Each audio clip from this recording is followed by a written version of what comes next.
जय श्री राधे।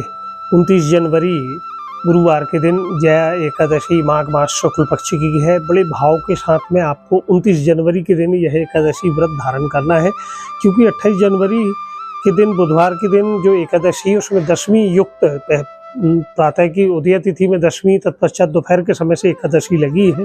तो हमें यह व्रत 28 को नहीं रहना है, 29 को रहना है।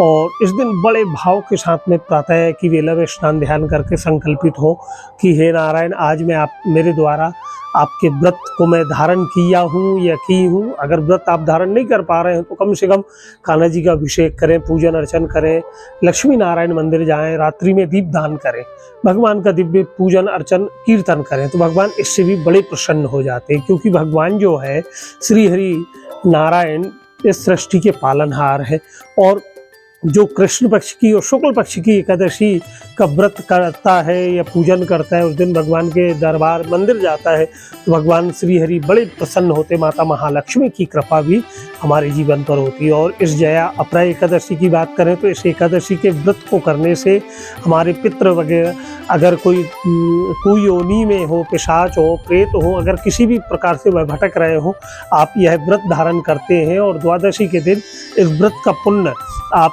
अपने अंजलि में जल और एक तुलसी दल लेकर प्रभु के संकल्पित होकर प्रभु को साक्षी मानकर उनके निमित्त अगर आप उन्हें अर्पण कर देते हैं तो वह इस योनि से मुक्त हो जाते हैं। यह अनंत प्रकार से पुण्यों को प्रदान करने वाली यह जया अपरा एकादशी है, और आप बड़े भाव से इस एकादशी को करें। यह दिव्य जानकारी और लोगों तक भी भेजें। पुनः एक बार बतलाएं, 29 जनवरी गुरुवार के दिन आपको यह माघ मास शुक्ल पक्ष की एकादशी का व्रत धारण करना है। जय श्री राधे।